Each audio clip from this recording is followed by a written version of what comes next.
Olá pessoal, tudo bem com vocês? Na nossa aula de história de hoje vamos trabalhar da página 98 a 101 do nosso livro. Abra um livro e acompanhe a explicação comigo, vamos lá? Aqui estamos na página 98, onde nós vamos ler um texto e fazer uma atividade sobre esse texto, tá? Fome nos navios. Lembre-se que nas últimas aulas nós falamos sobre as grandes navegações, como os portugueses e como os espanhóis se lançaram nos mares e por que eles fizeram isso, né? Em busca das especiarias, em busca de novas terras, novas riquezas e também em busca de um melhor caminho para se encontrar as Índias. Eles se lançaram aos mares, né? Aqui nesse texto nós vamos ver um pouco de como era a situação nesses navios. Se por causa dos ventos contrários, tempestade ou erro do piloto, a viagem se prolongasse, a fome atingiu o navio. Nas viagens das grandes navegações, isso foi um fato comum. Veja o que o francês Jean de Lery, 1534 a 1611, nos conta a respeito do que ocorreu no navio em que ele viajava. A 12 desse mesmo mês de maio, o nosso artilheiro morreu de fome, depois de ter comido as tripas cruas do seu papagaio. E foi como os outros, lançado ao mar. Estávamos tão extenuados que daríamos graças a Deus caso fôssemos apressados por qualquer pirata que nos desse de comer. Nessas alturas, a necessidade lembrou a alguns a caça aos ratos e ratazanas, que também, mortos de fome, por lhes termos tirado tudo o que pudessem roer, corriam pelo navio em grande quantidade. Tivemos que cozinhar camundongos na água do mar, com intestinos e tripas, e dava-se a estas vísceras maior apreço do que damos em terra a lombos de carneiro. Percebam, gente, a situação em que essa tripulação desses grandes navios poderiam ficar. Esses navios desse período, eles não tinham motores, eles dependiam da força dos ventos. E como nesse tempo não tinha um instrumento, não tinha um mapa avançado, um GPS, não existia internet nem o Google, qualquer erro, né, de comando nesse navio, eles também poderiam se perder pelos mares. Eles levavam dentro desses navios mantimentos, comidas, água, mas se acaso acontecesse algum erro de navegação ou simplesmente parassem os ventos, esse navio ficaria parado e eles, a primeira coisa que poderia acontecer, se o problema não se resolvesse, é que eles começariam a morrer de fome. Veja que situação, né? Muitas vidas foram perdidas com essa necessidade das grandes navegações. Na página 99, nós temos aqui questões que envolvem esse texto que a gente acabou de ler. Questão de número 1. O que a tripulação comia quando a fome atingiu o navio? 2. Interprete. O que o autor quis dizer com dava-se a estas vísceras maior apreço do que damos em terra a lombos de carneiro? Quer dizer, o que o autor do texto falou é que quando há muita fome, o valor que se dá a qualquer comida que apareça é muito maior do que o valor que nós damos quando temos muita comida. Se na nossa casa tem comida e nós não passamos fome, nós não damos o valor devido a cada pedaço da comida que nós comemos. Inclusive, algumas vezes, até deixamos essa comida no prato e ela vai para o lixo.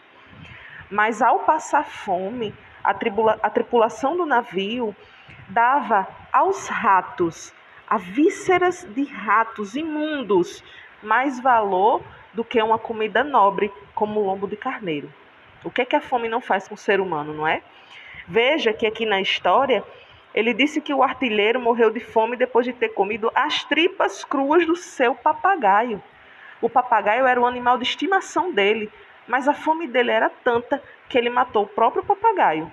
Só que como ele comeu o papagaio cru, né, ele acabou adoecendo e morreu.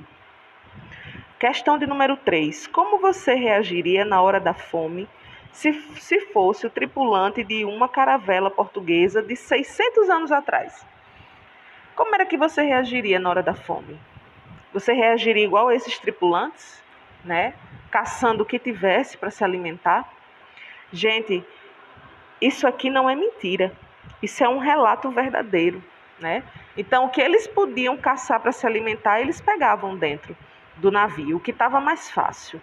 Professor, eles não podiam pescar o peixe? Podiam, acredito que eles tentavam pescar também.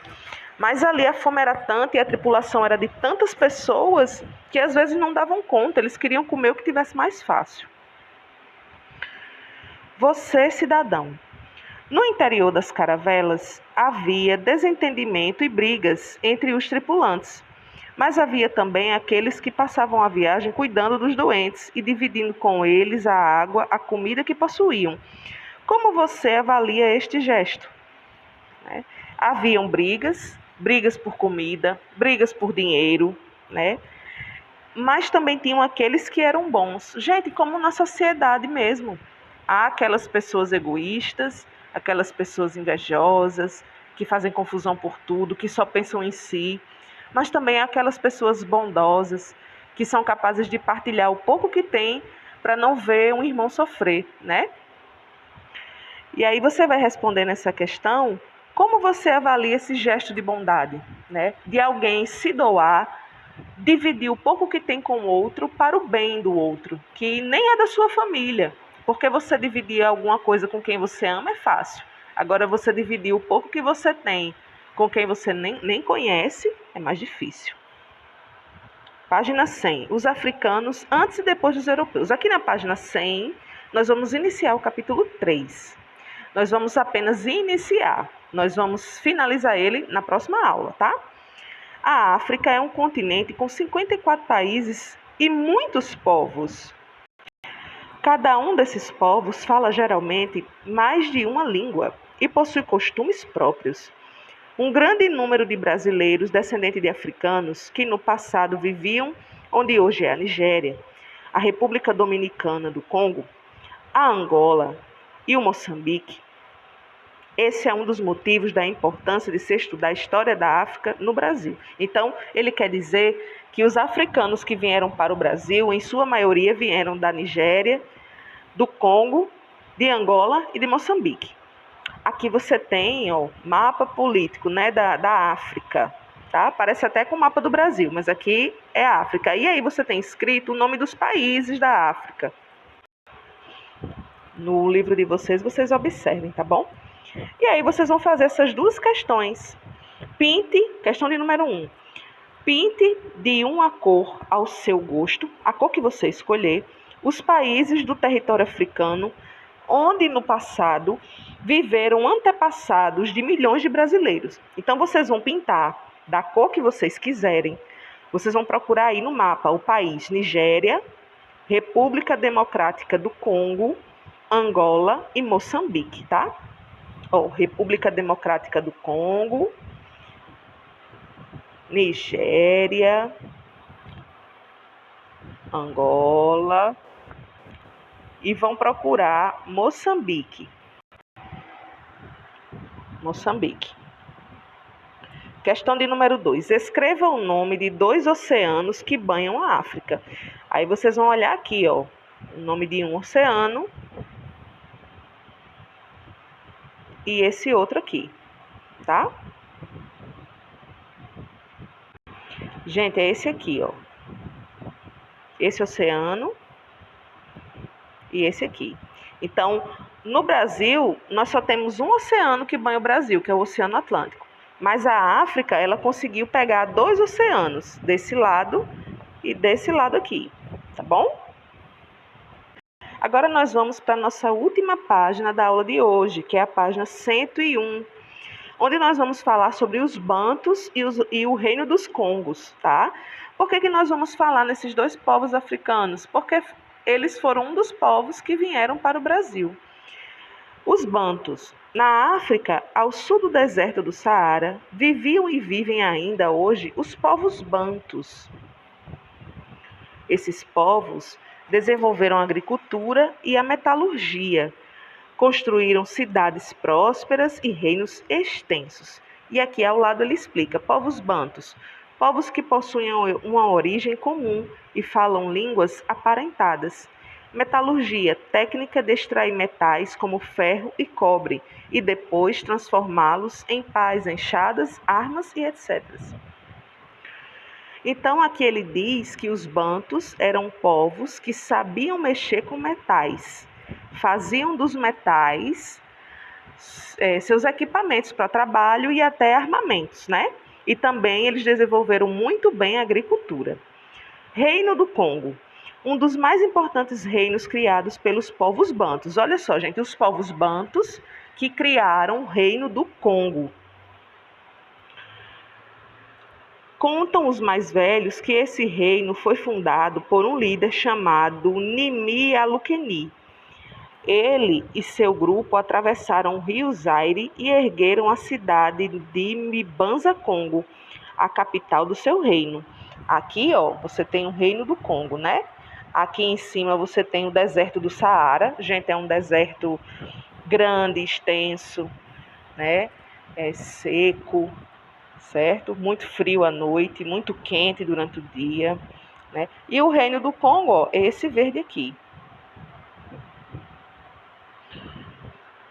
Os congos consideravam que o fundador de seu reino era um rei ferreiro. Por isso, os ferreiros ocupavam uma posição de prestígio na capital Mbanza Congo, onde produziam instrumentos de trabalho, como pás e enxadas, e armas, como espadas e lanças. Na próxima aula, a gente vai dar continuidade aos nossos estudos sobre os povos africanos que vieram ao Brasil, tá? Hoje, a nossa aula fica por aqui e até a próxima aula, se Deus quiser.